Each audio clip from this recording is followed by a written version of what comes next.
Hi everyone, welcome back to this channel. तो आज हम लोग इकोनॉमी के प्रीवियस ईयर क्वेश्चन करने वाले हैं 2018 एंड 2019 की। कोशिश करेंगे कि 20 के भी कर ले, आज देखते हैं कैसे रहता है। ठीक है, तो ये हमारी टॉप 500 सीरीज का पार्ट 2 है, जिसमें हम लोग इकोनॉमी के 500 क्वेश्चन कर रहे हैं, जिसमें से हम लोग 163 10 साल के प्रीवियस ईयर क्वेश्चन है हमारे, और उसके बाद 337 हमारे प्रैक्टिस क्वेश्चन रहने वाले हैं। ठीक है, तो ये जो वीडियो है ना, ये हमारी इकोनॉमी सीरीज का ही पार्ट है, जिसमें हम लोगों ने इकोनॉमी को बहुत अच्छे से एकदम कवर किया था। तो बेसिकली हम लोगों ने अभी तक ना, एक सेकंड यहीं पे लिखने दो मुझे फटाफट से, 25 लेक्चर्स कर लिए हैं इकोनॉमी के। फिर हम लोगों ने एक रिवीजन वीडियो की थी, जो कि आपकी 2 पार्ट्स में थी। रिवीजन वीडियो के बाद हम लोग फिर ये प्रीलिम्स के क्वेश्चंस कर रहे हैं, जिसका ये पार्ट 2 है। ठीक है, तो अगर आपको नहीं है पता तो डिस्क्रिप्शन चेक कर लेना, आपको इकोनॉमी की प्लेलिस्ट का लिंक मिल जाएगा। ठीक है, तो स्टार्ट करते हैं फटाफट से आज के क्वेश्चन से। Which one of the following best describe the term merchant discount rate sometimes seen in the news? तो मर्चेंट डिस्काउंट रेट का मतलब क्या होता है? आप लोगों ने कई बार देखा होगा, जो शॉपकीपर्स होते हैं, अगर वो यूपीआई वगैरह से पेमेंट एक्सेप्ट करते, तो वो जो मशीन नहीं होती कि आपको 2 रुपए प्राप्त हुए हैं, आपको 5 रुपए प्राप्त हुए हैं, इस तरीके की जो मशीन वगैरह इस्तेमाल करते हैं, या फिर डेबिट कार्ड क्रेडिट कार्ड वगैरह से जो पेमेंट वगैरह एक्सेप्ट करते हैं ना, तो इन पेमेंट एक्सेप्ट करने के बदले ना उनको कुछ चार्जेस हैं जो सर्विस प्रोवाइडर्स को देने पड़ते हैं, जो भी बैंक वगैरह है, जो भी पेमेंट सर्विस प्रोवाइडर है उनको। समझ में आया? तो वो जो चार्ज होता है ना, वो कहलाता है आपका मर्चेंट डिस्काउंट रेट। क्लियर है ये चीज?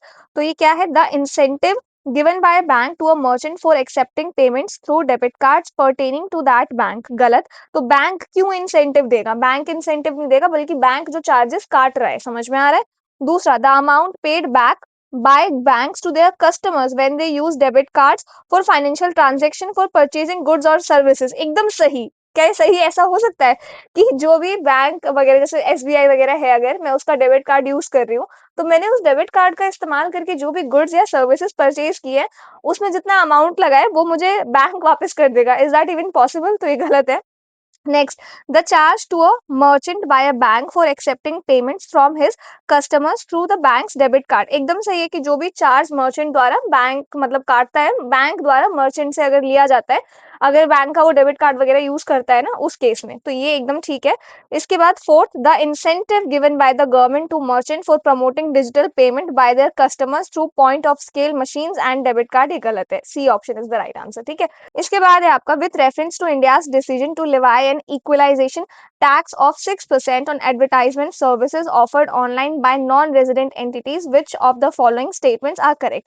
अच्छा, इसको करते हैं सॉल्व। देखो, बात ये है, जो हमारे यहाँ आप लोगों ने देखिए बड़ी बड़ी जो कंपनीज हैं, गूगल हो गया, फेसबुक हो गया, चाहे आपका मेटा हो गया, अब फेसबुक पहले था अब मेटा, तो ये सारी कंपनीज जो है ना, ये एक्चुअली में इंडियन कंपनीज नहीं है। ठीक है, ये कहीं और की कंपनीज है, लेकिन इंडिया में ये लोग एड्स वगैरह रन करती है और उससे पैसा कमाती हैं। ठीक है, लेकिन इंडिया में परमानेंट स्टैब्लिश नहीं है, इसीलिए इन लोगों पर ना इनकम टैक्स नहीं लगता है। ठीक है, तो जब ये नहीं था आपका इक्वलाइजेशन लेवाई, ये जो टैक्स है, ये 2016 से पहले ये नहीं था। ठीक है, तो उस टाइम में इनके ऊपर ये लोग ऐसे टैक्स वगैरह से बच जाते थे। फिर 2016 में ये आया, और इसके तहत ना ये जो भी ऑनलाइन एडवर्टाइजमेंट सर्विसेज वगैरह दे रहे हैं और उससे जो भी पैसे कमा रहे हैं ना, तो उससे उनका मतलब उस चीज का भी इनको 6% जो है टैक्स गवर्नमेंट को भरना पड़ेगा। समझ में आ गया? तो ये है आपका इक्वलाइजेशन टैक्स। आई होप ये क्लियर है। तो ये क्या है? It is introduce as a part of income tax act. ये इनकम टैक्स के तहत नहीं आया था, ये एकदम गलत है। बल्कि ये जो है ना आपका अलग से ही, जो हमारा फाइनेंस एक्ट 2016 है ना, उसके थ्रू ये इंट्रोड्यूस हुआ था। ठीक है, तो ये गलत हो जाएगा। दूसरा है, non resident entities that offers advertisement services in India can claim a tax credit in their home country under the double taxation avoidance agreement। इसको समझने से पहले हम लोग पहले थोड़ा सा ना डबल टैक्सेशन अवॉइडेंस अग्रीमेंट, ये जो है इसको समझते हैं। तो ये क्या है? ये जैसे एग्जांपल लेते हैं हम लोग इंडिया और मॉरिशस का। ठीक है, तो अब कोई कंपनी है मॉरिशस की, उसने इंडिया में पैसे जनरेट किए हैं, अब उसको ना उसी पैसे पे इंडिया में भी टैक्स भरना पड़ेगा, और इंडिया के बाहर यानी कि मॉरिशस अपनी कंट्री में भी टैक्स भरना पड़ेगा। समझ में आया? तो इस चीज से बचने के लिए कि किसी भी ऐसे क्या कहते हैं कंपनी कॉर्पोरेट वगैरह पे सेम इनकम पे 2 बार टैक्स ना लगे, ये चीज जो है साइन की जाती है, डबल टैक्सेशन अवॉइडेंस अग्रीमेंट। ठीक है, ताकि उसको एक ही जगह टैक्स भरना पड़े, और जिन भी 2 कंट्रीज के बीच में ये साइन होता है, वो कंट्रीज नहीं लेती है टैक्स, दूसरी कंट्री मतलब किसी एक कंट्री में आप टैक्स भर दे रहे हो, दैट इज ओके। ठीक है, ये चीज होती है। तो वही चीज ये कह रहा है कि जो नॉन रेजिडेंट है ना हमारे, वो डबल टैक्सेशन के तहत ना इस चीज को क्लेम कर सकते हैं अपनी होम कंट्री में, और ये पैसे ले सकते हैं। तो बेसिकली ये गलत स्टेटमेंट है, क्योंकि ये जो चीज है ना, डबल टैक्सेशन अवॉइडेंस एग्रीमेंट, ये इसके अंदर नहीं आता है, बल्कि ये जो डीटीडीए है ना, ये आपका टैक्स अवॉइडेंस, टैक्स इवेजन, ये जो टेक्निक्स होती है ना, इनसे बचने के लिए ये लाया गया था। समझ में आ गया? ये इसके लिए नहीं था। तो बेसिकली फॉरेन कंपनीज जो है इसके अंदर टैक्स क्रेडिट क्लेम नहीं कर सकती है। समझ में आ गया? तो ये जो चीज है ये आपका डीटीडीए से बाहर रखी गई है। तो ये दोनों ही स्टेटमेंट आपका गलत हो जाएगा, D is the right answer. इसके बाद है थर्ड क्वेश्चन, बट इसको करने से पहले ना आप में से काफी लोग हैं जो मेरे से बुक रिकमेंडेशंस वगैरह पूछते रहते हो प्रेपरेशन रिलेटेड। तो देखो, अगर आपने अपनी बुक लिस्ट बना ली है कि मुझे इस सब्जेक्ट के लिए ये किताब पढ़नी है, इसके लिए ये किताब पढ़नी है, तो फिर मत छेड़छाड़ करना। पर अगर आपने नहीं बनाई है तो इस वीडियो का डिस्क्रिप्शन आप चेक करना, मैंने सब्जेक्ट वाइज हर एक बुक को मार्क कर दिया है, ठीक है? तो अगर आपको बिल्कुल नहीं पता है कहाँ से पढ़ूँ, क्या रिसोर्सेस फॉलो करूँ, तो आप उनको देख सकते हो, उनको पढ़ सकते हो, ठीक है? लेकिन बना ली है ऑलरेडी तो मत छेड़छाड़ करना, ठीक है? नाउ और साथ ही इस वीडियो में तो हम लोग इकोनॉमी के प्रीवियस ईयर क्वेश्चन कर रहे हैं, राइट? अगर आपको इकोनॉमी के अलावा पॉलिटी के, हिस्ट्री के, ज्योग्राफी के, एनवायरनमेंट के और भी बाकी के सब्जेक्ट्स के प्रीवियस ईयर क्वेश्चन सॉल्व करने हैं, तो मैंने इस वीडियो में एक बुक टैग कर दी है, आप उसको देख लेना। इसमें ना आपको सभी सब्जेक्ट्स के ऊपर प्रीवियस 10 ईयर के क्वेश्चंस मिल जाएंगे, उनको आप इजीली सॉल्व कर सकते हो, ठीक है? तो coming back to the topic, question number third, consider the following statements. The fiscal responsibility and budget management review committee report has recommended a debt to GDP ratio of 60% for the general combined government by 2023, comprising 40% for the central government and 20% for the state governments. अब ध्यान से समझना है इस question को। तो जैसे आपका एक मॉनेटरी पॉलिसी कमेटी है, ठीक है?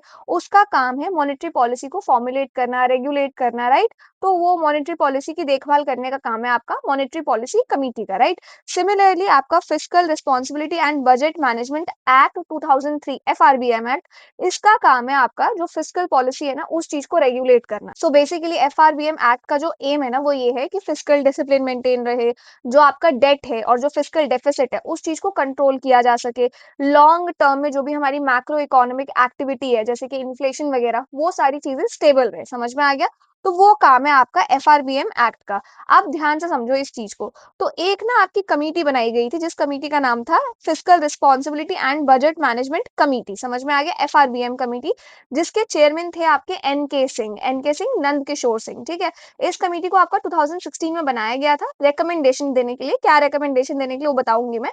और इसने अपनी रिकमेंडेशन दी थी 2017 में। समझ में आ गया? इस वजह से 2018 में ये क्वेश्चन पूछा गया, तो ये आपका करंट से रिलेटेड था। अब इसने क्या रिकमेंडेशन दी थी उसको समझने से पहले एक चीज समझते हैं, डेट टू जीडीपी रेशियो, ठीक है? ये क्या है?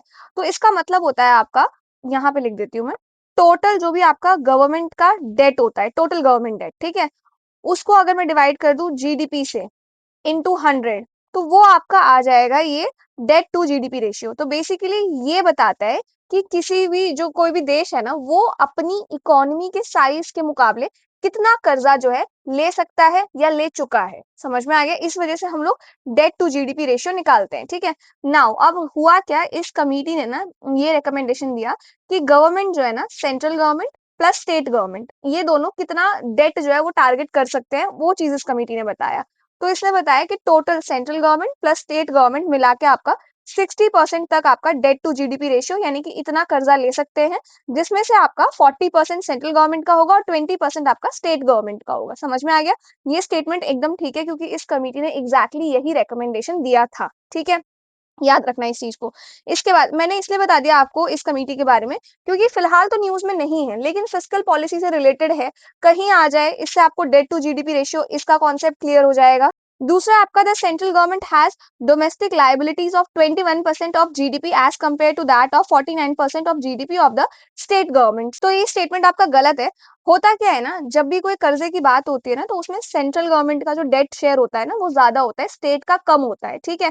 तो ये फिगर्स जो है कि सेंट्रल गवर्नमेंट का 21% है और स्टेट गवर्नमेंट का 49% है, ये गलत है। यूजुअली अगर हो सकता है तो उसका उल्टा हो सकता है, सेंट्रल गवर्नमेंट का आपका कुछ 40 to 50% ऑफ जीडीपी है और स्टेट गवर्नमेंट का 25 से 30% ऑफ जीडीपी है। समझ में आ गया? तो यहाँ जो ये नंबर्स है, नंबर्स गलत लिखे हुए हैं। इसके बाद है, as per the constitution of India, it is mandatory for a state to take the central government consent for raising any loan if the former owns any outstanding liabilities to the latter. तो article number 293 का 3 part जो है ना वो ये कहता है कि अगर स्टेट पर सेंटर का कुछ लोन जो है ऑलरेडी, ठीक है, तो स्टेट सेंटर की कंसेंट के बिना लोन और नहीं उठा सकती है। समझ में आ गया?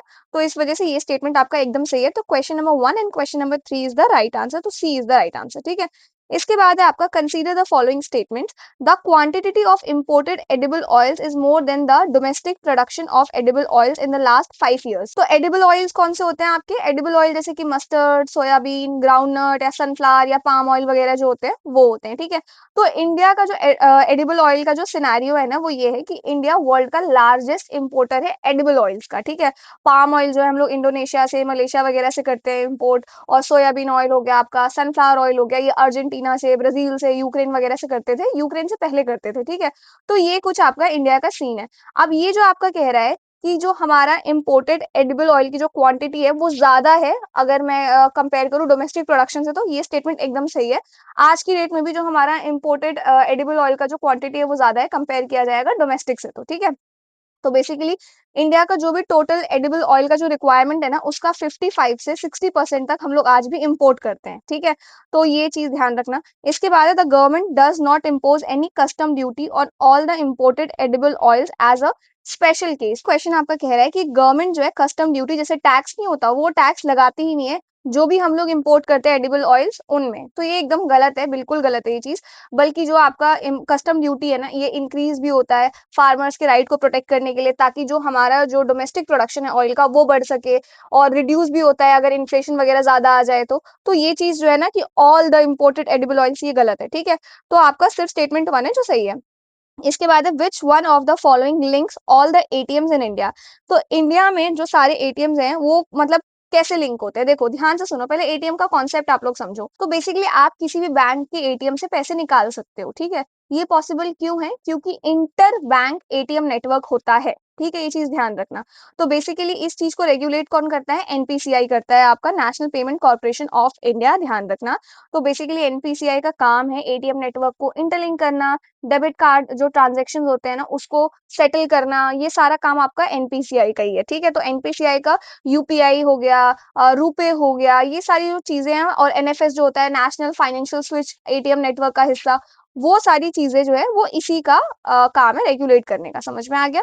इसके बाद है आपका consider the following statement. Capital adequacy ratio is the amount that banks have to maintain in the form of their own funds to offset any loss that bank incur if the account holders fail to repay dues। सबसे पहले समझते हैं हम लोग capital adequacy ratio, CAR, car, इसका क्या मतलब है? तो देखो, तो बेसिकली इसका मतलब है कि बैंक ने अपने फंड्स जो भी उनका कैपिटल है उसका रिस्क वेटेड एसेट के साथ रेशियो निकालना। तो बेसिकली आपका अगर मैं CAR को कैलकुलेट करूं तो ये मैं कैसे कैलकुलेट करूंगी? सबसे पहले तो कैपिटल जो होगा मेरा उसको मैं डिवाइड कर दूंगी मेरे रिस्क वेटेड एसेट के साथ। समझ में आ गया?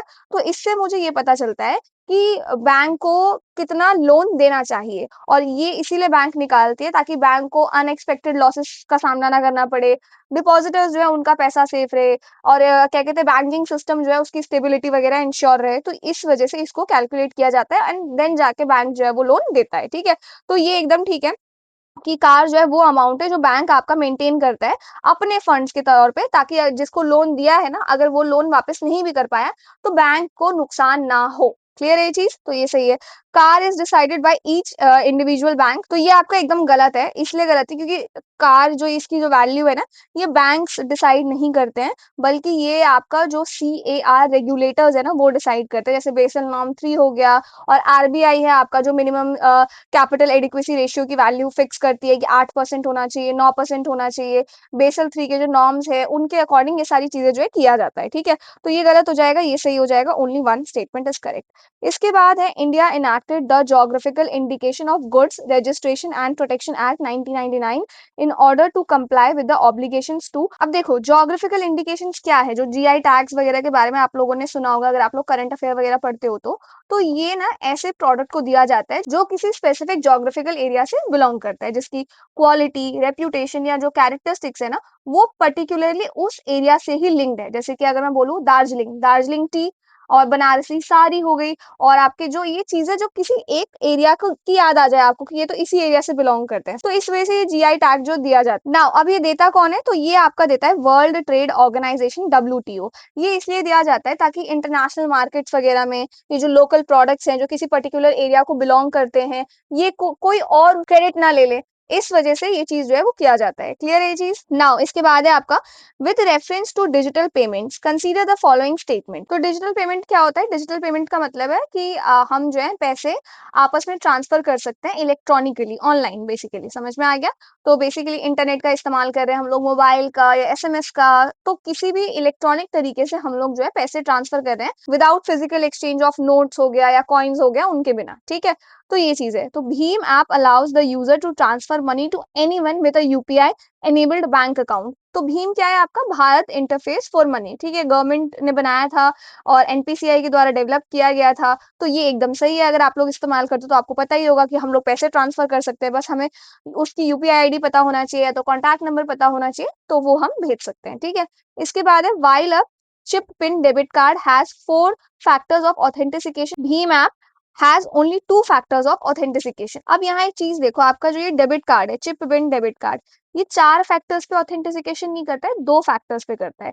तो सबसे पहली चीज क्या है? समथिंग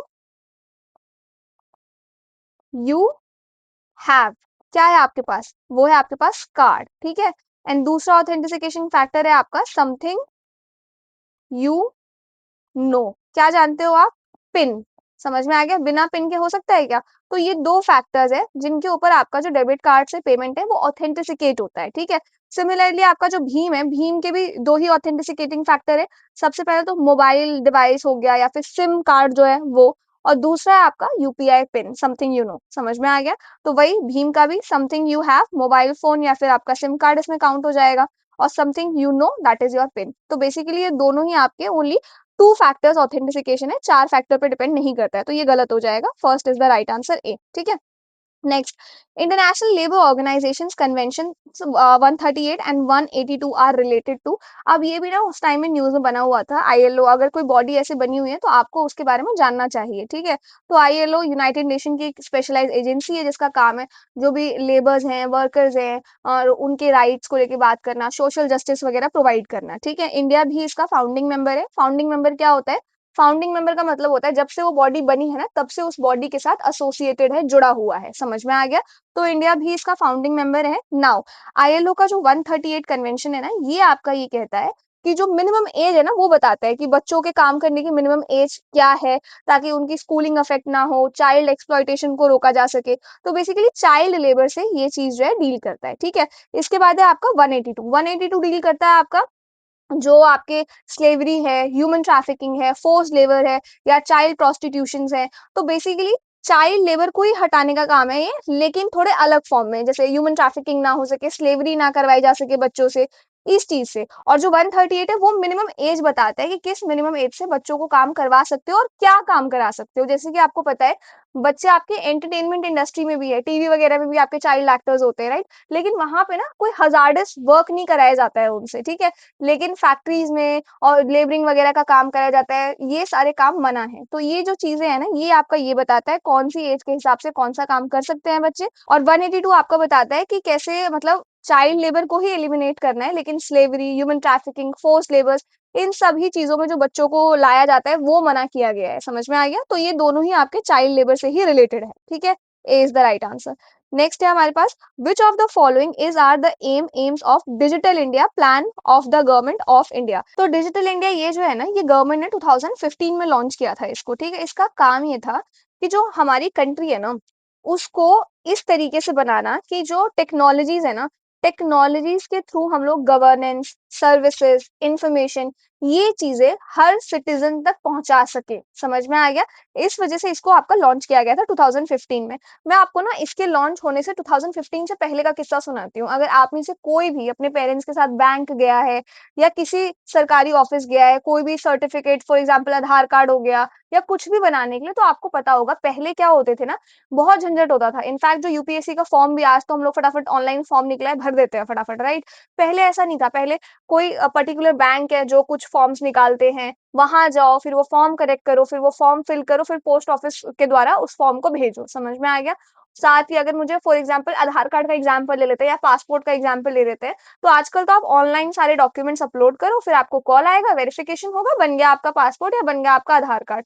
पहले ऐसा नहीं था, पहले आप जाओ, लाइन में लगो, और सुबह 5-5 बजे, 6-6 बजे लोग जाते थे लाइन में लगने के लिए, क्योंकि लाइन काफ़ी लंबी होती थी। फिर आपको फॉर्म मिलेगा, फिर उस फॉर्म को भरो, फिर सारे डॉक्यूमेंट्स की फोटोकॉपी आप अटैच करो एंड देन जाके उस फॉर्म को सबमिट करो। तो बहुत सारा मतलब पूरा दिन आपका चला गया, ठीक है? तो बस इसीलिए आपका 2015 में इसको लाया गया था, ताकि जो भी टेक्नोलॉजीज़ आ रही हैं, सब कुछ अब टेक्नोलॉजी के थ्रू किया जाए। गवर्नेंस हो गया आपका, चाहे सर्विसेज़ हो गई, इन्फॉर्मेशन हो गई, वो हर एक सिटीज़न तक डिजिटली पहुँच सके, इस वजह से इसको लाया गया था, ठीक है? तो क्या है ये? Formation of India's companies like China did, ये गलत है आपका, क्योंकि ऐसा कोई मॉडल प्रिपेयर करना नहीं था, बल्कि जो भी गवर्नेंस वगैरह के जो भी काम है ना, उनको हम लोग टेक्नोलॉजीज़ के थ्रू कर सकें, ये एम था। चाइना जैसा कुछ एम नहीं था, तो ये गलत है। Establish policy framework to encourage overseas multinational corporations that collect big data to build their large data centers within our national geographical boundaries, ये भी गलत है आपका। MNCs को हेल्प करना नहीं, बल्कि सिटीजन्स के लिए कुछ करना था। तो connect many of our villages to the internet and bring Wi-Fi to many of our schools, public places and major tourist centers, ये एकदम ठीक है आपका। तो बेसिकली इसका एम यही था, इसका वन ऑफ द एम ये था कि भारत नेट आपको पता होगा, पब्लिक वाईफाई हॉटस्पॉट पता होंगे, डिजिटल स्कूल्स, ई लर्निंग, ये सारी चीजें लाना इसका एम था। तो थर्ड ही है जो सही है आपका, तो B is the right answer. इसके बाद है which one of the following statements correctly describe the meaning of legal tender money, ठीक है? अब देखो ये क्वेश्चन मैंने आपको पहले भी करवाया है, राइट? तो मुझे ना इसका आंसर आप लोग कमेंट सेक्शन में देना, क्या है इसमें से कौन सा है जो सही होगा। तो देखो, मैंने आप लोगों से क्वेश्चन नंबर 11th पूछा है, तो जब आप लोग आंसर करोगे ना, तो टाइम स्टैम्प मेंशन कर देना, ताकि मैं चेक कर सकूं, ठीक है? तो इस वजह से 11th क्वेश्चन का आंसर मुझे आप लोग बताओगे कमेंट सेक्शन में। इसके बाद है आपका, if a commodity is provided free to the public by the government, then अगर कोई चीज मतलब गवर्नमेंट के द्वारा पब्लिक को मिल रही है फ्री, तो the opportunity cost is zero. देखो, अपॉर्चुनिटी कॉस्ट का मतलब क्या होता है? मेरे पास दो रास्ते हैं, पहला है कि मैं मूवी देख लूं और दूसरा है कि मैं पढ़ाई कर लूं। अब दोनों में से मैं कोई भी एक चीज चूज करूंगी, तो दूसरा मेरा मिस हो ही जाएगा। समझ में आ गया? तो वो जो चीज, जैसे मैंने पढ़ाई चूज कर ली, तो मेरे पास अपॉर्चुनिटी थी कि मैं मूवी भी देख सकती हूँ, तो ये मिस हो गया मेरे से, तो इसको कहेंगे अपॉर्चुनिटी कॉस्ट। समझ में आ गया? तो ये है, तो ये गलत है आपका, क्योंकि देखो मैं बताती हूँ, अगर गवर्नमेंट ने कोई कमोडिटी आपको फ्री में दी है, ठीक है, तो अपॉर्चुनिटी कॉस्ट क्या होगा उसका? अपॉर्चुनिटी कॉस्ट कहने का मतलब है कि गवर्नमेंट ने उस चीज को बनाने के लिए पैसा खर्च किया होगा, रिसोर्सेज यूज किए होंगे, जो पैसा कहीं और यूज हो सकता था, वो पैसा यहाँ पे यूज हुआ है। तो अपॉर्चुनिटी कॉस्ट जीरो बिल्कुल भी नहीं है, रिसोर्सेज यूज हुए हैं, पैसे वगैरह लगे हैं, तो इसीलिए कॉस्ट जीरो कभी नहीं होगी इसकी, ठीक है? दूसरा है, the opportunity cost is ignored, ये भी आपका गलत है, क्योंकि गवर्नमेंट के लिए कॉस्ट रियल होती है, ठीक है? सिर्फ कंज्यूमर्स के लिए ही फ्री है वो चीज, लेकिन गवर्नमेंट को तो पैसा खर्चा करना पड़ा होगा ना, तो ये भी गलत है। तीसरा है, the opportunity cost is transferred from the consumer of the product to the tax paying public, ये एकदम सही है आपका। देखो, कंज्यूमर फ्री में ले रहा है, लेकिन जो कॉस्ट है वो टैक्स देने वाले जो लोग हैं ना, वो भर रहे हैं, उन्हीं के टैक्स के पैसे से गवर्नमेंट ने वो सामान बनाया है, ठीक है? तो मतलब आपका जो अपॉर्चुनिटी कॉस्ट है ना, वो आपका जो लोग टैक्स भर रहे हैं ना, उनके ऊपर शिफ्ट हो गया है, ठीक है? तो ये एकदम सही है।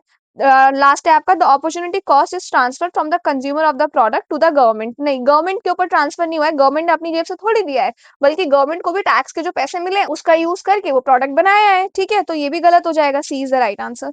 इसके बाद है, increase in absolute and per capita real GNP do not connote a higher level of economic development if. अब देखो, इसको ध्यान से समझो।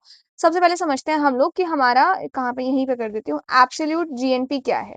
एब्सोल्यूट जीएनपी क्या है, इसको थोड़ा सा, एब्सोल्यूट जीएनपी क्या है?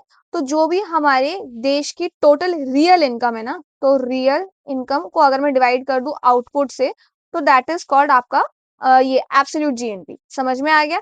दूसरा है आपका, इसको मिटाने दो मुझे, पर कैपिटा जीएनपी, ठीक है? Per capita GNP. अब ये क्या है आपका? तो जो भी आपका रियल जीएनपी है, उसको अगर मैं डिवाइड कर दूं पॉपुलेशन से, तो ये मेरा आ जाएगा पर कैपिटा जीएनपी, ठीक है? तो बेसिकली कहने का क्या मतलब है, ये क्वेश्चन आपका कह रहा है कि देश की टोटल इनकम जीएनपी वो बढ़ रही है, पर पर्सन की जो इनकम है वो भी बढ़ रही है, फिर भी डेवलपमेंट जो है वो क्यों नहीं हो सकता है, इसका आंसर चाहिए। समझ में आ गया? तो इसको ना सबसे पहले एक रियल लाइफ एग्जांपल से समझते हैं। तो आप ऐसा सोचो कि देश में ना हमारे 100 लोग हैं, ठीक है? सिर्फ 5 लोग आपके बहुत ज्यादा अमीर हैं, ठीक है? और बाकी के जो 95 हैं वो गरीब लोग हैं या अनएम्प्लॉयड लोग हैं, ठीक है। अब इसका रिजल्ट क्या आएगा, तो हमारी टोटल इनकम बढ़ेगी, हमारे मतलब हमारा जो एब्सोल्यूट जीएनपी बढ़ेगा, हमारी जो एवरेज इनकम है वो भी बढ़ेगी। हर एक इंसान का आ रहा है, एवरेज निकाल रहे हैं तो कि सभी 100 के 100 जो है वो 5,000 रुपए कमा ही रहे हैं, समझ में आ गया। लेकिन एक्चुअल रियलिटी क्या है, गरीबी खत्म नहीं हुई है, जॉब्स नहीं बनी है, तो इसी वजह से डेवलपमेंट नहीं हो रही है। भले ही अगर मैं एवरेज निकाल रही हूँ तो मेरे पास आ रहा है कि सभी की इनकम बढ़ रही है या टोटल जो देश की जीएनपी है वो भी बहुत अच्छी ग्रो कर रही है, लेकिन उसके बावजूद हमारा जो देश है वो डेवलप नहीं हो रहा है। क्यों नहीं हो रहा है, क्योंकि बाकी के 95 तो गरीबी है ना, ठीक है, सिर्फ 5 लोग ही है ना जो बहुत अमीर हो गए हैं। समझ में आया, ये है इसका मतलब। तो अब इसके ऑप्शंस देखते हैं। Industrial output fails to keep pace with agricultural output, ये गलत है आपका। क्यों गलत है, क्योंकि इंडस्ट को हो सकता है सेक्टोरल आपका इम्बैलेंस हो सकता है, पर इससे डेवलपमेंट थोड़ी नीचे जाएगी हमारी, समझ में आ रहा है। दूसरा आपका agricultural output fails to keep pace with industrial output, same इसका वाइस वर्सा हो गया, ये भी गलत है। तीसरा है आपका पॉवर्टी एंड अनएम्प्लॉयमेंट इंक्रीज, तो ये आपका अगर इनकम बढ़ने के बावजूद गरीबी बढ़ रही है, जॉब्स नहीं बन रही है, तो ये ग्रोथ आपकी इंक्लूसिव नहीं है, तो इसको हम लोग डेवलपमेंट नहीं मान सकते हैं, समझ में आ गया। Imports grow faster than exports, हमारी इकोनॉमी भले ही बहुत अच्छा करे पर जरूरी नहीं है कि गरीबी खत्म हो जाएगी उससे, ठीक है। तो इस वजह से आपका सी ऑप्शन जो है वो सही है। इसके बाद है आपका consider the following statement, human capital formation as a concept is better explained in terms of a process which enables, तो ह्यूमन कैपिटल का मतलब क्या होता है आपका, ह्यूमन कैपिटल का मतलब होता है लोगों के अंदर इन्वेस्ट की गई वैल्यू, समझ में आ गया। अब वो वैल्यू हम education, health, skill development, training, इन चीजों के थ्रू कर सकते हैं, ठीक है। तो ये कह रहा है आपका जो ह्यूमन कैपिटल फॉर्मेशन है, ये जो कॉन्सेप्ट है, ये हम कैसे एक्सप्लेन कर सकते हैं बेस्ट। सबसे पहला तो है individuals of a country to accumulate more capital, मतलब कि जो देश के जितने लोग हैं वो ज्यादा पैसे अगर कमा पा रहे हैं, तो ये हमारा ह्यूमन कैपिटल फॉर्मेशन है, ये गलत है आपका, ठीक है। दूसरा है increasing the knowledge, skill levels and capacities of the people of the countries, ये एकदम ठीक है। यानी कि ह्यूमन वैल्यू फॉर्मेशन का मतलब है कि जो लोग देश के अंदर रह रहे हैं उनकी नॉलेज, उनके स्किल्स, उनकी जो कैपेसिटीज है वो चीजें बढ़ रही हैं, ठीक है। सेकंड ठीक है, accumulation of tangible wealth, tangible wealth का मतलब होता है आपका जो पैसे, फिजिकल कैपिटल जो होता है ना वो, ठीक है। पर ह्यूमन कैपिटल आपका नॉन फिजिकल है, नॉन फिजिकल मतलब पैसे से नहीं कंपेयर कर रहे हैं हम, उसकी नॉलेज से, उसके स्किल्स से, उसकी कैपेबिलिटीज से, इन चीजों से उस चीज को हम लोग वैल्यू कर रहे हैं, समझ में आ गया। तो ये भी गलत है। एक्यूमुलेशन ऑफ इनटेंजिबल वेल्थ, अब इनटेंजिबल वेल्थ मतलब आपके जो पैसे नहीं है, बेसिकली स्किल्स, एजुकेशन, हेल्थ, ये आपके इनटेंजिबल एसेट्स है, समझ में आ गया। और यही चीजें आपके ह्यूमन कैपिटल का बेस है। तो बेसिकली स्टेटमेंट नंबर हमारा सेकंड ठीक है एंड फोर्थ ठीक है, तो 2 and 4 C is the right answer. इसके बाद है despite being a high saving economy, capital formation may not result in significant increase in output due to, अब इसको समझने से पहले एक चीज आप लोग समझो, देखो सेविंग्स है, सेविंग से इन्वेस्टमेंट होता है, इन्वेस्टमेंट से आपका कैपिटल फॉर्मेशन होता है, और कैपिटल फॉर्मेशन होने के बाद मुझे जो आउटपुट है वो चीज विजिबल है, ये चीज ध्यान रखना, समझ में आ गया। तो बेसिकली ये जो चेन है ना, ये चेन आपका तभी काम करती है जब कैपिटल प्रोडक्टिव होता है। सिर्फ पैसा इन्वेस्ट करना इनफ नहीं होता है, कैपिटल का जो एफिशिएंट यूटिलाइजेशन है ना, वो चीज भी जरूरी है, ठीक है। तो बेसिकली ये क्वेश्चन आपका कह रहा है कि देश आपका बहुत ज्यादा सेविंग करता है, इससे कैपिटल फॉर्मेशन भी होता है, मशीन, फैक्ट्रीज, इंफ्रास्ट्रक्चर वगैरह सब करते हो आप, फिर भी जो आउटपुट है, जो प्रोडक्शन है हमारा, वो ज्यादा क्यों नहीं बढ़ रहा है, समझ में आ गया, ये चीजें हैं। तो ये मैंने आपको कॉन्सेप्ट बता ही दिया कि अगर लोग प्लस गवर्नमेंट ज्यादा पैसा सेव करते हैं तो ज्यादा इन्वेस्टमेंट पॉसिबल है, ज्यादा इन्वेस्टमेंट पॉसिबल है तो इन्वेस्टमेंट से हम लोग मशीन, फैक्ट्री, रोड, टूल्स, ये जो कैपिटल फॉर्मेशन है ये कर सकते हैं, ठीक है। नॉर्मली आपका होता क्या है, ज्यादा कैपिटल मतलब ज्यादा प्रोडक्शन, पर कभी कभी ये चीजें आपकी काम नहीं करती है, कभी कभी जो आपका कैपिटल आउटपुट रेशियो COR है ना, ये कभी कभी आपका ठीक नहीं आता, समझ में आया। अब इसका अगर मैं जैसे आपको रियल एग्जांपल लूं, तो दो कंट्रीज हम अज्यूम करते हैं, कंट्री ए है और कंट्री बी है हमारे पास। कंट्री ए जो है ना, ये 10 रुपए इन्वेस्ट करती है और 5 यूनिट जो है आउटपुट प्रोड्यूस करती है। कंट्री बी आपका 10 रुपए इन्वेस्ट करती है लेकिन 1 यूनिट आउटपुट प्रोड्यूस करती है, समझ में आ गया। तो बेसिकली जो कंट्री बी है ना, उसका कैपिटल आउटपुट रेशियो हाई है, तो इन्वेस्टमेंट का जो इफेक्ट है ना वो काफी ज्यादा वीक है, ठीक है। नाउ अब ये क्यों हो सकता है, सबसे पहले आपका वीक एडमिनिस्ट्रेटिव मशीनरी, तो ये आपकी एफिशिएंसी पे इम्पैक्ट डालता है लेकिन डायरेक्ट इकोनॉमिक कॉन्सेप्ट नहीं है ये, ठीक है, तो ये गलत आंसर है। दूसरा आपका इलिटरेसी, तो इलिटरेसी से ना ह्यूमन कैपिटल कम होता है, पर अगेन ये आपका इनडायरेक्ट फैक्टर है, डायरेक्ट फैक्टर नहीं है। तीसरा है हाई पॉपुलेशन डेंसिटी, पॉपुलेशन आपका प्रेशर हो सकता है पर उसका रिलेशन कैपिटल आउटपुट पे डायरेक्टली नहीं बनता है, ठीक है। चौथा है आपका हाई कैपिटल आउटपुट रेशियो, ये एकदम सही है। तो जितना आपका कैपिटल आउटपुट रेशियो हाई होगा ना, आपका जो इन्वेस्टमेंट है उतना वीक है। समझ में आ गया? तो ये चीज ध्यान रखना। तो D is the right answer. और जितनी कम वैल्यू है उतना बढ़िया है, ठीक है। नेक्स्ट है हमारे पास विथ रेफरेंस टू प्रधानमंत्री कौशल विकास योजना, उस टाइम बना होगा न्यूज में इसलिए आ गया है, कंसीडर द फॉलोइंग स्टेटमेंट्स। तो ये आपका ministry of skill development and entrepreneurship के द्वारा लाया गया था। तो इसका एम यही था कि स्किल्स सिखाई जाए, ट्रेनिंग दी जाए, एंटरप्रेन्योरशिप और जो आपके फाइनेंशियल और डिजिटल लिटरेसी है ना, वो प्रोवाइड किया जा सके लोगों को, ठीक है। तो it is a flagship scheme of the ministry of labour and employment, ये गलत है आपका। It is, among other things, will also impart training in soft skills, entrepreneurship, financial and digital literacy। ये एकदम ठीक है, आपका समझ में आ गया। तो बेसिकली इसमें ना आपका technical skills, soft skills, entrepreneurship, financial literacy और डिजिटल लिटरेसी, ये 5 चीजें थी जो इसमें इंक्लूड की गई थी। तो ये एकदम सही है। It aims to align the competencies of the unregulated workforce of the country to the national skill qualification framework। तो ये स्टेटमेंट एकदम सही है आपका, क्योंकि इस स्कीम का मेन फोकस ये था कि जो आपके इनफॉर्मल और अनऑर्गेनाइज्ड वर्कफोर्स है उनको थोड़ी मतलब उनको एजुकेट किया जा सके। तो ये आपका नेशनल स्किल क्वालिफिकेशन फ्रेमवर्क से अलाइन करता है, ठीक है। तो थर्ड एकदम सही है और फर्स्ट गलत हो जाएगा आपका, सेकंड सही है। तो C, B and C is the right answer. Second and third is the right answer. Next है with reference to the governance of public sector banking in India, consider the following statement, ठीक है। Capital infusion into public sector banks by the government of India has steadily increased in last 10 decades। अब एक चीज मुझे बताओ, capital infusion यानी कि आपका मनी सप्लाई। तो मनी सप्लाई गवर्नमेंट कब बढ़ाती है? जब गवर्नमेंट को इन्फ्लेशन लाना होता है, यानी कि जब इन्फ्लेशन ऑलरेडी कम है। तो ये आपका कह रहा है कि जो कैपिटल इन्फ्यूजन है ना, ये बहुत ज्यादा बढ़ा है लास्ट 10 डेकेड में। तो बेसिकली ये आपका बढ़ा हो सकता है, लेकिन स्टेडीली इंक्रीज नहीं हुआ है। ऐसा नहीं था कि हमारे यहाँ इन्फ्लेशन बिल्कुल ही नहीं थी, एकदम जीरो थी, जिस वजह से गवर्नमेंट को ये करना पड़ा है। लमसम अमाउंट करना पड़ा होगा, थोड़ा बहुत इन्फ्यूजन करना पड़ा होगा, बट नॉट लाइक एकदम बहुत ज्यादा, ठीक है। तो ये गलत है।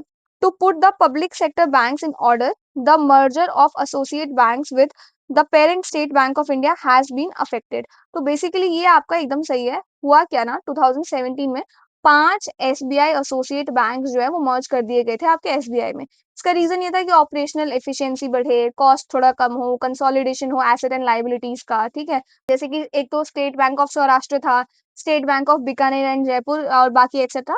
तो ये इनको मर्ज कर दिया गया था। तो ये एकदम सही है आपका, second is the right answer, ठीक है। इसके बाद है आपका consider the following items, serial grains hulled, chicken, eggs cooked, fish processed and canned, newspaper containing advertising material. अब इसका आंसर मैं आपको बताती हूँ। मैंने आपको ये जब जीएसटी वाला कराया था ना, तभी मैंने आपको ये क्वेश्चन कराया था, मुझे ध्यान आ गया है। तो ये आपका कह रहा है इनमें से कौन से आइटम है जिनको एग्जेम्प्ट यानी कि जीएसटी जिन पे नहीं लगेगा। समझ में आ गया? छूट दी गई है जिसको, मतलब जीएसटी ऐड नहीं होगा उनके ऊपर। तो सीरियल ग्रेन्स हल्ट ये एकदम ठीक है। जो भी आपके वीट, राइस और मेज होते हैं ना, इनको नहीं ऐड किया गया है, तो इस पे जीएसटी आपका 0% लगेगा, ठीक है। दूसरा है आपका चिकन एग्स कुक्ड, इन पे जीएसटी लगता है। रॉ एग्स जो होते हैं ना, उन पे जीएसटी नहीं लगता है, ठीक है। तो ये गलत स्टेटमेंट है। इसके बाद है फिश प्रोसेस्ड एंड केन्ड, इन पे भी जीएसटी आपका लगता है, चाहे फिश आपका प्रोसेस्ड हो चाहे केन्ड में हो, तो इस पे लगेगा ही लगेगा। तो सेकंड एंड थर्ड गलत हो जाएगा। Newspaper containing advertising material, newspaper में चाहे आपका एडवर्टाइजमेंट हो चाहे एडवर्टाइजमेंट ना हो, ये इस पे जीएसटी नहीं लगेगा, ठीक है। 0% जीएसटी है। तो first and fourth is the right answer. अच्छा, इसमें मैंने ऑप्शन ही नहीं दिया है फर्स्ट एंड फोर्थ का। ओ माय गॉड, ये आपका गलत हो जाएगा, सेकंड हटा दो। तो I think first and fourth is the right answer, ठीक है। ये सी कर देते हैं हम लोग, या फिर यहीं पे ऐड कर देते हैं फर्स्ट एंड फोर्थ, पर समझ गए हो ना आप, ये है बी नेम, ठीक है। इसके बाद अब हम करने वाले हैं 2019। तो 2018 में आपके कुछ 18 क्वेश्चंस थे जो इकोनॉमी से पूछे गए थे, ठीक है। अब आते हैं 2019 के फर्स्ट क्वेश्चन पे। The global competitiveness report is published by. अब मैंने आपको पहले ही बोला है, ठीक है, जो भी इंटरनेशनल ऑर्गेनाइजेशंस आप देख रहे हो, जो भी ऐसे इंडेक्सेस रिपोर्ट्स आप देख रहे हो, इन सब का एक लिस्ट बना लो प्रीवियस ईयर क्वेश्चंस का ही, ताकि अगर उनसे कोई क्वेश्चन बने तो वो आप लोग छोड़ के ना हो। समझ में आ गया? तो बेसिकली ये क्या है, ये ग्लोबल कम्पिटिटिवनेस रिपोर्ट जो है ना, इसको कौन पब्लिश करता है? तो सबसे पहले तो ये एक एनुअल रिपोर्ट है। ये आपका कंपेटिटिवनेस किसी भी कंट्री का ना, मतलब ग्लोबली कंट्रीज का, वो मेजर करता है। कंपेटिटिवनेस का मतलब होता है आपका कि किसी भी कंट्री की वो एबिलिटी कि वो अपने सिटीजन्स को कैसा इंस्टीट्यूशन, इंफ्रास्ट्रक्चर, जो भी आपके मैक्रो इकोनॉमिक स्टेबिलिटी है, health, education, technology, market efficiency, ये चीजें किस लेवल का प्रोवाइड कर रहा है अपने सिटीजन्स को। तो ये काउंट किया जाता है। समझ में आ गया? अब इसको आपका वर्ल्ड इकोनॉमिक फोरम, ये वो बॉडी है जो रिलीज करती है। ध्यान रखना इस चीज को, ठीक है। इसके बाद है आपका consider the following statements as per the industrial employment standing order central amendment rules 2018 if the rules for the fixed term employment are implemented it becomes easier for the firms companies to lay off workers of no notice of termination employment shall be necessary in case of the temporary workman। अब पहले एक चीज समझो आपका, सबसे पहले तो standing orders act 1946 ये समझो आप। तो इसका ना मेन पर्पस था एम्प्लॉयमेंट जो टर्म्स है ना उसको थोड़ा स्टैंडर्डाइज करना, जो आपका वर्कमैन है उनको क्लासिफाई करना, कंडीशन जो है एम्प्लॉयमेंट की उनको बताना, किस तरीके का डिसिप्लिन रहेगा, क्या टर्मिनेशन कैसे होगा, ले ऑफ कैसे हो सकते हैं, ये सारी चीजें बताना। समझ में आ गया? नाउ इसको आपका 2018 में अमेंड किया गया, ठीक है। अमेंड करने के बाद क्या बोला गया, सबसे पहली चीज तो फिक्स्ड टर्म एम्प्लॉयमेंट, इस चीज को फॉर्मलाइज किया गया कि आप जो फर्म्स हैं वो कितने वर्कर्स को कितने टाइम के लिए हायर कर सकते हैं, कब उनको निकाल सकते हैं, कैसे टर्मिनेशन होगा, कैसे हायरिंग किया जाएगा, ये सारी चीजें इनका वो लिखा गया, इनको वो बताया गया बेसिकली, ठीक है। इन सभी चीजों को फिक्स किया गया। साथ ही इसको फिक्स करने का आइडिया ये था कि जो भी आपकी लेबर मार्केट है वो थोड़ा फ्लेक्सिबल हो, जो आपकी रिजिडिटीज हैं वो थोड़ी सी रिड्यूस हो, ठीक है। साथ ही आपके जो टेम्पररी वर्कमैन है, टेम्पररी वर्कमैन का मतलब होता है जो शॉर्ट टर्म कॉन्ट्रैक्ट पे काम करते हैं ना, उनको आप कैसे टर्मिनेट कर सकते हो, ये सारी चीजें थी जो 2018 के अमेंडमेंट में आया था, ठीक है। नाउ सबसे पहले चीज तो जो स्टेटमेंट 1 है ये आपका सही है। इसमें जैसा मैंने आपको बताया कि फिक्स्ड टर्म एम्प्लॉयमेंट बताया जाएगा पहले से ही, टर्मिनेशन जो है कैसे होगा वो बहुत सिंपल और बहुत लीगल क्लैरिटी के साथ बताया जाएगा, ये चीज ध्यान रखना। तो इसको हाँ इजी बना दिया गया था इस एक्ट के आने के बाद, ठीक है। इसके बाद सेकंड भी सही है आपका, सेकंड आपका कह रहा है कि जो टेम्पररी वर्कमैन है ना उनको कोई आपको नोटिस नहीं देना है उनको टर्मिनेट करने से पहले। तो बेसिकली जब उनका कॉन्ट्रैक्ट खत्म हो जाएगा तो ऑटोमेटिकली वो जॉब उनकी खत्म हो गई है वहीं पे। समझ में आ गया? तो कोई नोटिस रिक्वायर्ड नहीं है। यूपीएससी ने थोड़ा फंसाने के लिए कर दिया है ऑफ नो नोटिस, कि कोई नोटिस देने की जरूरत नहीं है। बेसिकली उनका टर्म पीरियड है, जब खत्म हो जाएगा तब वो लोग जॉब छोड़ सकते हैं, ठीक है।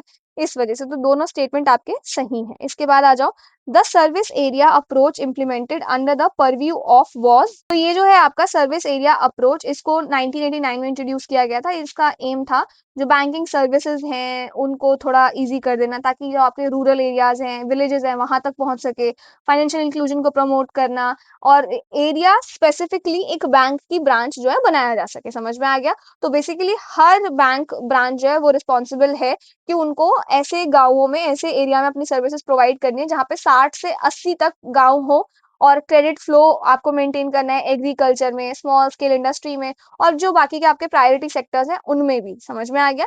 तो ये कुछ आपका एम था। नाउ ये जो था आपका ये लीड बैंक स्कीम, इसका पार्ट था ये, ठीक है। इसके बाद है आपका consider the following statement, most of the India's external debt is owned by governmental entities. External debt मतलब कि बाहर के देशों या जो आपकी बड़ी बड़ी मल्टीलेटरल ऑर्गेनाइजेशंस हैं जैसे कि आईएमएफ वगैरह, उनसे जो लोन ले रखा है उसको कहते हैं हम लोग एक्सटर्नल डेट। तो ये कह रहा है कि इंडिया का ज्यादातर जो एक्सटर्नल डेट है वो गवर्नमेंट द्वारा लिया गया है या गवर्नमेंट एंटिटीज द्वारा, तो ये गलत है। बल्कि इंडिया का जो एक्सटर्नल डेट है वो ज्यादातर आपको कॉर्पोरेट्स और बैंक्स द्वारा लिया गया है, ठीक है। ये गलत हो जाएगा। All of India's external debt is denominated in US dollars, नहीं ये भी गलत है। सारे आपके यूएस डॉलर्स में नहीं है, बल्कि कुछ आपके यूरो में है, कुछ जापान की करेंसी में भी है, तो ये मल्टीपल करेंसीज में है, तो ये भी गलत है आपका। तो D is the right answer. Next है, which of the following is not included in the asset of a commercial bank in India. सबसे पहले तो एसेट क्या होता है, तो देखो एसेट मतलब जो भी फंड्स का हम लोग यूज कर रहे हैं, लोन अगर किसी को दे रही हूँ मैं, अगर इन्वेस्टमेंट कर रही हूँ, कैश बैलेंस है, कॉल मनी है या शॉर्ट मनी है, तो वो चीज भी आपका एसेट में काउंट होता है, ठीक है। तो इनमें से क्या है जो एसेट में काउंट नहीं होता है? सबसे पहले एडवांसेस, एडवांसेस काउंट होता है। जो भी लोन एंड एडवांसेस कस्टमर्स को दिए जाते हैं वो आपका एसेट होता है, ठीक है। दूसरा है आपका डिपॉजिट, डिपॉजिट एसेट नहीं होता, डिपॉजिट एक लाइबिलिटी है, ठीक है, तो ये आपका गलत है। तीसरा आपका इन्वेस्टमेंट, इन्वेस्टमेंट आपका एसेट होता है। इन्वेस्टमेंट किसी में भी हो सकता है, आपका जी सैक में हो सकता है या किसी और गवर्नमेंट बॉन्ड में हो सकता है, तो ये भी आपका है। Money at call and short notice, ये मैंने आपको बता दिया, जो आपका शॉर्ट मनी है, कॉल मनी है, ये भी आपका एसेट है, ठीक है। तो डी सी एंड ए सही है हमारा, B is the right answer, ठीक है। इसके बाद आ जाओ, in the context of India which of the following factors is are contributors to reducing the risk of currency crisis। देखो करेंसी क्राइसिस क्या होता है आपका, जो हमारा रुपी है ना वो डेप्रिशिएट अगर हो जाए उसकी वैल्यू, ठीक है। ये कब होता है डेप्रिशिएट? तो सबसे पहला रीजन क्या है, आप क्या बोलोगे सबसे पहला रीजन? तो हमारे जो फॉरेन एक्सचेंज रिजर्व्स हैं वो अगर कम हो जाए, ये कम क्यों होंगे? अगर हम लोग इंपोर्ट ज्यादा कर रहे हैं, एक्सपोर्ट कम कर रहे हैं तो, ठीक है। या फिर हमारा जो CAD है, करंट अकाउंट डेफिसिट, वो बढ़ रहा है। तो ये कुछ आपके रीजंस हैं जिस वजह से करेंसी क्राइसिस जो है वो हो सकता है, ठीक है। तो इनमें से कौन से ऐसे फैक्टर्स हैं जो रिड्यूस करते हैं करेंसी क्राइसिस के रिस्क को, ठीक है। सबसे पहला है the foreign currency earnings of India's IT sector. तो IT सेक्टर यानी कि हम लोग यूएस में या फॉरेन करेंसी में अर्न कर रहे हैं, तो ये ना फॉरेन एक्सचेंज रिजर्व को हमारा बढ़ाएगा ही, स्टेबिलिटी ही लाएगा। तो ये ऑब्वियसली ये बढ़िया है, मतलब रिड्यूस करेगा। दूसरा, increasing the expenditure of government. Government का एक्सपेंडिचर अगर बढ़ेगा, ठीक है, तो फिर वो तो हमारा ये करेंसी क्राइसिस हो सकता है ना, तो ये गलत है। तीसरा आपका रेमिटेंसेस फ्रॉम इंडियंस अब्रॉड, ये भी सही है। जो रेमिटेंसेस क्या होते हैं? जो लोग इंडिया से बाहर कमा रहे हैं और घर पे पैसे भेजते हैं ना, जैसे कि मैं अगर यूएस में कमा रही हूँ अभी, तो मेरी जो सैलरी वगैरह आ रही है वो मैं घर में भेज रही हूँ इंडिया में। तो अब इंडिया में मेरे घर वाले डॉलर लेके क्या करेंगे, राइट? तो वो बैंक में ऐसा सिस्टम है कि मेरी सैलरी अगर $10 जा रही है, तो $10 90 अगर मैं मान लूँ तो 900 मेरे पेरेंट्स जब छुड़ाएंगे तो उनको मिल जाएगा, 900 रुपीज, समझ में आ गया? लेकिन मैंने डॉलर भेजा है, तो वो बैंक वो पूरा मैनेज कर लेता है, तो वो बैंक अपने पास रख लेगा जो मैंने डॉलर भेजा है। तो बेसिकली जो करेंसी क्राइसिस है वो तो नहीं होगा, उसका रिस्क कम होगा जितने रेमिटेंसेस आएंगे। तो first and third is the right answer, ठीक है। उसके बाद है आपका which of the following is issued by registered foreign portfolio investors to overseas investors who want to be part of the Indian stock market without registering themselves directly. अब ध्यान से सुनो, FPI क्या होता है आपका? तो जो भी आपके रजिस्टर्ड फॉरेन इन्वेस्टर्स होते हैं ना, वो इंडियन मार्केट में जो आपका इक्विटी डेट वगैरह होता है ना उसमें इन्वेस्ट कर सकते हैं, ठीक है। लेकिन उसके लिए उनको पहले सेबी के साथ रजिस्टर्ड होना पड़ेगा, तब जाके वो लोग FPI में पार्टिसिपेट कर सकते हैं। अब जो आपके स्मॉल और रिटेल फॉरेन इन्वेस्टर्स है ना, जिनको रजिस्टर भी नहीं करना, लेकिन जिनको इंडियन स्टॉक मार्केट भी थोड़ा सा एक्सप्लोर करना है कि कैसे FPI काम करता है, पहले छोटा सा इन्वेस्टमेंट करके देखते हैं ये वो, तो वो विदाउट सेबी के साथ रजिस्ट्रेशन किए बिना भी ये कर सकते हैं। अगर जो हमारे रजिस्टर्ड फॉरेन पोर्टफोलियो इन्वेस्टर्स है ना, वो पार्टिसिपेटरी नोट जो है उनको इशू कर दे, दो समझ में आ गया। अब पार्टिसिपेटरी नोट क्या होता है? ये आपका FPI ओवरसीज इन्वेस्टर्स करते हैं, जो बेसिकली इनडायरेक्ट इन्वेस्टमेंट में काम आता है अगर आपको इंडियन सिक्योरिटीज में इन्वेस्ट करना है तो, ठीक है। तो D is the right answer. इसके बाद आ जाओ नेक्स्ट का, consider the following statement as per law the compensatory afforestation fund management and planning authority exists at both national and state level. सबसे पहले तो कंपनसेटरी अफॉरेस्टेशन ये होता क्या है? तो बेसिकली जब आपका फॉरेस्ट लैंड किसी प्रोजेक्ट जैसे कि रोड, माइनिंग, डैम वगैरह के लिए यूज होता है ना, तो उसके बदले उतनी ही ज्यादा एरिया में पेड़ लगाने पड़ते हैं, ठीक है, जितने एरिया आपको दिया गया है उन प्रोजेक्ट को एग्जीक्यूट करने के लिए, ठीक है। इसको हम लोग बोलते हैं कंपनसेटरी अफॉरेस्टेशन, ठीक है। Now compensatory afforestation fund act 2016 आपका आया था। उस एक्ट के थ्रू ना पैसे कलेक्ट होते हैं फॉरेस्ट डाइवर्जन के बदले, और उन पैसों से अफॉरेस्टेशन जो है ना वो किया जाता है, ठीक है। तो इस फंड को मैनेज करने के लिए एक अथॉरिटी बनाई गई, जिस अथॉरिटी का नाम था आपका compensatory afforestation fund management and planning authority. Now अब इस स्टेटमेंट के अकॉर्डिंग जो आपका ये बॉडी है ना, इस अथॉरिटी को बनाया गया था आपका नेशनल एंड स्टेट लेवल पे, ये एकदम ठीक है। तो नेशनल लेवल पे आपका इसका काम है पॉलिसी वगैरह मॉनिटर करने का, और स्टेट लेवल पे काम है इम्प्लीमेंटेशन का, समझ में आ गया? तो ये आपका एकदम सही है। इसके बाद है आपका people's participation is mandatory in the compensatory afforestation programmes carried out under the compensatory afforestation fund act 2016। Statement 2 जो है ये गलत है आपका, क्योंकि ना देखो इस एक्ट में ना पीपल का जो पार्टिसिपेशन है ना उसको एनकरेज किया गया है कि हाँ होना चाहिए, लेकिन ये चीज मैंडेटरी नहीं है, समझ में आ गया? तो ये चीज ध्यान रखना, यहाँ पे आपका कह रहा है कि ये जो है ये मैंडेटरी है, मैंडेटरी नहीं है ये, ठीक है। एनकरेज अगर यहाँ पे लिखा होता तो वो सही होता, तो ये गलत हो जाएगा, सिर्फ स्टेटमेंट 1 है जो आपका राइट है। इसके बाद है आपका question number 9, with reference to India's 5 year plans which of the following statements is are correct. सबसे पहले थोड़ा बैकग्राउंड समझो आप, ठीक है। तो 5 ईयर प्लान आपको पता होगा, तो सेकंड 5 ईयर प्लान आया था आपका 1956 से 61 के बीच में, ठीक है। इसमें हमें heavy industries, capital good, import substitution ये काम करने थे। फिर आपका फोर्थ 5 ईयर प्लान आया था 1969 से लेके 74 के लिए। इसमें ग्रोथ और स्टेबिलिटी ये सारी चीजें इनके ऊपर बात की गई थी, ठीक है। नाउ इसके बाद आपका फिफ्थ 5 ईयर प्लान आया था, जो आपका 1974 से 79 तक की बात करता है। इसका थीम था गरीबी हटाओ, पोवर्टी हटाना है, सेल्फ रिलायंस बनाना है, तो ये चीज जो थी इसका एम था। अब स्टेटमेंट देखो, From the second 5-year plan, there was a determined thrust towards substitution of basic and capital good industries. ये एकदम ठीक है। तो बेसिकली इंपोर्ट के बदले अपनी इंडस्ट्रीज बनाना, हेवी इंडस्ट्रीज पे फोकस करना, ये काम था आपका सेकंड 5-ईयर प्लान का, तो ये एकदम ठीक है। द फोर्थ 5-ईयर plan adopted the objective of correcting the earlier trend of increase concentration of wealth and economic power. ये भी स्टेटमेंट एकदम ठीक है आपका। जो आपके मतलब कुछ लोगों के पास वेल्थ है बहुत ज्यादा, लेकिन कुछ लोगों के पास बिल्कुल नहीं है, तो इस इनइक्वालिटी को कम करने का ऑब्जेक्टिव था आपका फोर्थ 5-ईयर प्लान का, तो ये भी ठीक है। इसके बाद थर्ड है आपका, इन द फिफ्थ 5-ईयर plan for the first time the financial sector was included as an integral part of the plan. ये आपका गलत है। जो आपका फिफ्थ आया था ना 5-ईयर प्लान, उसमें फाइनेंशियल सेक्टर जो रिफॉर्म्स है उनकी बात ज्यादा की गई थी, मेन फोकस था पोवर्टी हटाने पे, ठीक है। तो ये आपका गलत है कि फर्स्ट टाइम फाइनेंशियल सेक्टर की बात हो रही है, ऐसा नहीं है, तो ये आपका गलत स्टेटमेंट है, ठीक है। तो आपका statement 1 and 2 is the right answer, A is the right answer. इसके बाद है, with reference to Asian infrastructure investment bank AIIB consider the following statement. तो ये आपका मल्टीलेटरल डेवलपमेंट बैंक है, इसका काम है इंफ्रास्ट्रक्चर फाइनेंस करना एशिया में। इसका हेडक्वार्टर आपका बीजिंग चाइना में है, और इसको 2015 में स्टैब्लिश किया गया था, ठीक है। तो फर्स्ट स्टेटमेंट है इसका, AIIB has more than 80 member Nations, ये एकदम सही है। AIIB में आपके 80 प्लस मेंबर्स अब हो चुके हैं, तो ये एकदम सही है। India is the largest share holder in AIIB, ये आपका गलत है, क्योंकि China is the largest share holder, India is the second largest share holder, ये चीज ध्यान रखना है, ठीक है। फिर इसके बाद है, AIIB does not have any members from outside Asia, ये भी गलत है। यूरोप के कई कंट्रीज हैं इसके मेंबर्स, तो second and third is the wrong, तो first statement A is the right answer. इसके बाद है, what was the purpose of inter creditor agreement signed by Indian banks and financial institutions recently. Now सबसे पहले एक चीज आप लोग समझो, स्ट्रेस्ड एसेट और NPA क्या होता है, ये आपको पता ही होगा। जब बोरोवर जो है वो लोन रीपे नहीं करता है, ठीक है, तो बैंक का जो पैसा है वो थोड़ा रिस्की हो जाता है, बैंक को हो सकता है उसका लोन अमाउंट वापस मिले ना मिले, ठीक है। तो इसी सिनेरियो में एक चीज आती है आपकी इंटर क्रेडिटर एग्रीमेंट, ठीक है। ये अग्रीमेंट है जो बैंक्स और फाइनेंशियल इंस्टीट्यूशंस के बीच होता है, ताकि सब बैंक्स एक ही रिजोल्यूशन प्लान जो है वो फॉलो करें, डिले और जो भी ये लोन वगैरह मिलने में जो उनको दिक्कतें होती है ना, उन चीजों के लिए, ठीक है। इसको इंट्रोड्यूस किया गया था आपका RBI जून 2019 फ्रेमवर्क के अंडर, ठीक है। नाउ इसका मेन पर्पस वही था, जो स्ट्रेस्ड एसिड वगैरह की जो प्रॉब्लम है, NPA वगैरह की जो प्रॉब्लम है ना, उसको थोड़ा फास्टर रिजॉल्व किया जा सके, समझ में आ गया। Now to lessen the government of India's perennial burden of physical deficit and current account deficit, तो नहीं, स्ट्रेस और NPA एसिड वगैरह की प्रॉब्लम के लिए है ये, ताकि उनको फास्ट सॉल्व किया जा सके।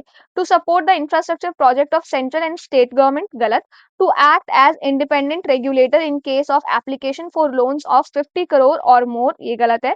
To aim at faster resolution of stressed asset of 50 crore or more which are under consortium lending, तो ये एकदम आपका सही है, ठीक है। इसके बाद आ जाओ twelfth, the chairman of public sector banks are selected by, ये क्वेश्चन भी आप लोगों पे छोड़ देते हैं, ठीक है। तो क्वेश्चन नंबर 12 और पहले जो मैंने एक क्वेश्चन पूछा था, इन दोनों क्वेश्चन का आंसर आपको कमेंट सेक्शन में करना है। इसके बाद है, the economic cost of food grains to the Food Corporation of India is minimum support price and bonus if any paid to the farmers plus. सबसे पहले समझते हैं इकोनॉमिक कॉस्ट। तो इकोनॉमिक कॉस्ट यानी कि टोटल कॉस्ट जो आपका FCI, ठीक है, फूड कॉर्पोरेशन ऑफ इंडिया जो है, वो फूड ग्रेन्स को खरीदने में, स्टोर करने में, ट्रांसपोर्ट करने में, डिस्ट्रीब्यूट करने में लगाती है, ठीक है। तो इकोनॉमिक कॉस्ट के ना कुछ मेन कंपोनेंट्स होते हैं। सबसे पहला तो होता है आपका MSP, प्लस हो गया आपका बोनस, ठीक है। तो ये ना आपका फार्मर्स को जो भी प्राइस दिया गया है ना, वो होता है, ठीक है। दूसरा होता है आपका प्रोक्यूरमेंट इंसिडेंटल्स, जैसे कि खरीदने में कितना कॉस्ट आपको लगा है, mandi fees, purchase tax, handling charge, जो कमीशंस होते हैं एजेंट्स वगैरह को देने पड़ते हैं, लेबर चार्जेस जो होते हैं वो, ठीक है। तीसरा होता है आपका स्टोरेज, या फिर जो भी आपका गोडाउन वगैरह के जो भी चार्जेस होते हैं वो, तो वेयर हाउस रेंट हो गया, मेंटेनेंस हो गया, स्टोरेज लॉसेस हो गए, जो चीजें होती हैं वो, ठीक है। इसके बाद फोर्थ हो गया आपका जो भी ट्रांसपोर्टेशन, डिस्ट्रीब्यूशन और जो इंटरेस्ट कॉस्ट है, वो तीन, ठीक है। तो ये सब कुछ इंक्लूडेड रहता है ना। अब क्वेश्चन को आप लोग ध्यान से पढ़ो, तो क्या कह रहा है ये, इकोनॉमिक कॉस्ट जो है वो क्या है, जो minimum support price plus bonus जो फार्मर्स को दिया जाता है उसके अलावा प्लस क्या, तो उसके अलावा प्रोक्यूरमेंट इंसिडेंटल्स है, राइट। तो वही है ट्रांसपोर्टेशन कॉस्ट ओनली, वो आपका लास्ट स्टेज का पार्ट है। Interest cost only, distribution cost ये आपका बाद में आता है इंटरेस्ट कॉस्ट। फिर आपका प्रोक्यूरमेंट इंसिडेंटल्स एकदम ठीक है, तो C is the right answer. Fourth है आपका procurement incidentals and charges for godown, तो चार्जेस फॉर गोडाउन वगैरह का वो थर्ड स्टेज में आता है आपका, ठीक है, तो only C is the right answer. इसके बाद है in the context of any country which one of the following would be considered as part of its social capital. तो सोशल कैपिटल क्या होता है, इसको समझने से पहले आप कैपिटल समझो। देखो कैपिटल के क्या टाइप्स होते हैं, पहला होता है आपका फिजिकल कैपिटल जो आपका बिल्डिंग, मशीन, रोड, फैक्ट्री वगैरह बनने में लगता है। दूसरा होता है ह्यूमन कैपिटल जो आपका एजुकेशन, स्किल, हेल्थ, लिटरेसी वगैरह है। तीसरा है आपका सोशल कैपिटल। सोशल कैपिटल यानी कि सोसाइटी के बीच जो ट्रस्ट है, जो कॉर्पोरेशन है, जो हार्मनी है, वो चीजें, ठीक है। तो इंस्टीट्यूशंस और जो सोशल नेटवर्क्स हैं जो लोगों को साथ काम करने में मदद करती हैं, वो चीज होता है आपका सोशल कैपिटल, ठीक है। तो वो वही कह रहे हैं किसी भी कंट्री में इनमें से कौन सा है जो सोशल कैपिटल का पार्ट माना जाएगा। सबसे पहला है the proportion of literates in the population. अच्छा, और जो लोग इलिटरेट है, पढ़े लिखे नहीं है, वो क्या सोशल कैपिटल का पार्ट नहीं होंगे? बिल्कुल गलत। The stock of its building, other infrastructure and machinery, ये कैपिटल का होगा, फिजिकल कैपिटल का, ठीक है, तो इसका नहीं होगा। The size of population in the working age group, तो ये भी आपका गलत है, वर्किंग एज ग्रुप का नहीं होगा only. The level of mutual trust and harmony in the society is called as social capital, ठीक है, तो D is the right answer. इसके बाद है आपका consider the following statement. Purchasing power parity, exchange rates are calculated by comparing the prices of same basket of goods and services in different country, एकदम ठीक है आपका। पीपीपी क्या होता है, तो जैसे मैंने एक कॉफी में खरीद रही हूँ इंडिया में, सेम कॉफी मैं खरीद रही हूँ यूएस में, ठीक है, तो मुझे अगर वो कॉफी इंडिया में सपोज करो 50 रुपए की मिल रही है और वही सेम कॉफी मुझे यूएस में $2 की मिल रही है, तो डॉलर का रेट मैं अभी 90 मान लेती हूँ, तो 2 into 90 यानी कि 180 रुपए की सेम कॉफी मुझे पड़ रही है, वही कॉफी जो इंडिया में मुझे 50 रुपए की मिल रही है। समझ में आ गया? तो ये चीज आपका कहलाता है परचेजिंग पावर पैरिटी, कि मैं सेम गुड्स को जो है कंपेयर कर रही हूँ आपस में, ठीक है, डिफरेंट कंट्रीज में। इसके बाद है in terms of PPP dollars, India is the sixth largest economy in the world, तो ये गलत है आपका, क्योंकि China, USA and then India है, तो इंडिया की जो रैंक है ना वो थर्ड है आपकी, सिक्स नहीं है, ठीक है, तो ये गलत हो जाएगा। First is the right answer, A is the right answer. इसके बाद है आपका which one of the following is not the most likely measures the government RBI takes to stop the slide of Indian rupee. देखो इसका answer मुझे आप लोग बताना कमेंट सेक्शन में, इजी सा क्वेश्चन है, इससे पहले मैंने आपसे दो पूछे हैं और ये 16th है, ठीक है। तो बेसिकली ये आपका कह रहा है जब डेप्रिसिएशन होता है इंडियन रुपीज का, तो इसमें से गवर्नमेंट क्या करती है, बेसिकली इन्फ्लेशन वगैरह वाली जो सिचुएशन है, तो आप बताना मुझे इसका आंसर, ठीक है। इसके बाद है आपका the money multiplier in an economy increases with which one of the following. Money multiplier क्या होता है, तो मनी मल्टीप्लायर होता है आपका 1 अपॉन जो भी आपका रिजर्व रेशियो होता है वो, ठीक है। तो बेसिकली ये आपको बताता है कि जो बेस मनी है ना हमारी बैंक के पास, जैसे 100 रुपए बेस मनी है, तो 100 रुपए से कितना पैसा है जो बैंक जनरेट कर सकती है, उसको हम लोग कहते हैं मनी मल्टीप्लायर। समझ में आ गया? तो ये कह रहा है मनी मल्टीप्लायर जो है बढ़ेगा किसके बढ़ने से, increase in the cash reserve ratio नहीं। देखो ये जो है ना इसमें आपका सीआरआर भी इंक्लूडेड है, राइट, रिजर्व रेशियो में, तो अगर ये बढ़ेगा तो मनी मल्टीप्लायर घटेगा आपका, ठीक है, तो ये गलत हो जाएगा। दूसरा आपका increase in the banking habit of population, ये भी एकदम सही है आपका, क्योंकि अगर ज्यादा लोग आपके बैंक में पैसे डिपॉजिट करेंगे तो मनी मल्टीप्लायर की वैल्यू जो है बढ़ेगी बढ़ेगी, ठीक है। इसके बाद increase in statutory liquidity ratio, तो ये भी आपका इसी रिजर्व रेशियो का ही पार्ट है, तो ये अगर बढ़ेगा तो मनी मल्टीप्लायर घटेगा, ठीक है। इसके बाद increase in the population of country, तो पॉपुलेशन अगर बढ़ेगी तो करेंसी की डिमांड बढ़ेगी, तो मनी मल्टीप्लायर आपका कम ही हो जाएगा बेसिकली, ठीक है, तो डी भी गलत है, तो B is the right answer. इसके बाद है आपका consider the following statement. The Reserve Bank of India's recent directives relating to storage of payment system data, popularly known as data dictat, command the payment system providers that, तो सबसे पहले समझते हैं हम लोग डेटा डिक्टेट क्या होता है। तो बेसिकली आरबीआई ने कहा था कि जो भी पेमेंट सिस्टम प्रोवाइडर्स है, वीजा हो गया, मास्टर कार्ड, पेटीएम, फोन पे वगैरह, उनका पेमेंट रिलेटेड डेटा जो है ना वो इंडिया के अंदर ही स्टोर होना चाहिए, इंडिया के बाहर नहीं, ठीक है। इसी को हम लोग कहते हैं डेटा डिक्टेट, ठीक है। अब स्टेटमेंट समझते हैं हम लोग, तो basically they shall ensure that entire data relating to payment system operated by them are stored in a system only in India, ये एकदम ठीक है। तो आरबीआई का कोर जो आइडिया था, कोर जो डायरेक्टिव था वो यही था कि एंड टू एंड ट्रांजैक्शन होना चाहिए डेटा का, इंडिया के अंदर ही डेटा आपका स्टोर होना चाहिए, ठीक है, तो एकदम सही है। इसके बाद है they shall ensure that the systems are owned and operated by public sector enterprises, ऐसा कुछ जरूरी नहीं था कि सिर्फ गवर्नमेंट ही है जो उसको वो करेगी, सिर्फ आपका लोकेशन स्पेसिफाई किया गया था कि लोकेशन जो है वो इंडिया में होना चाहिए, ओनरशिप नहीं बताया था कि गवर्नमेंट यानी कि पब्लिक सेक्टर ही रहेगा, ऐसा नहीं था, ठीक है। तीसरा है आपका they shall submit the consolidated system audit report to the controller and auditor general of India by the end of the calendar year. ये भी आपका गलत है। ऑडिट रिपोर्ट आपको आरबीआई को सबमिट करनी है, कैग को नहीं करनी है। कैग जो है आपका controller and auditor general of India, इसके बारे में आपने पॉलिटी में पढ़ा होगा, इसका कोई रोल नहीं है यहाँ पे। समझ में आ गया? तो बेसिकली ये स्टेटमेंट सिर्फ सही है, बाकी दोनों आपके गलत है, तो only one is the right answer. इसके बाद आपका 2020, इसको ना नेक्स्ट वीडियो से करते हैं। तो नेक्स्ट वीडियो में हम लोग 2020 एंड 2021 के कंप्लीट कर लेंगे।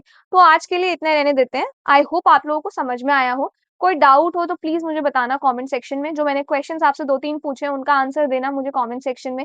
कैसा लग रहा है ये सेशन बताना मुझे। और अगर आपको ये नोट्स परचेज करने हैं तो इनको परचेज करने का लिंक आपको डिस्क्रिप्शन में मिल जाएगा। बुक मैंने टैग कर दी है पीवाईक्यू से रिलेटेड, तो इकोनॉमी के अलावा अगर कोई और पीवाईक्यू करने हैं तो इस बुक को आप चेक कर सकते हो। बाकी कैसा लगा ये सेशन बताना मुझे, and I will see you in the next video.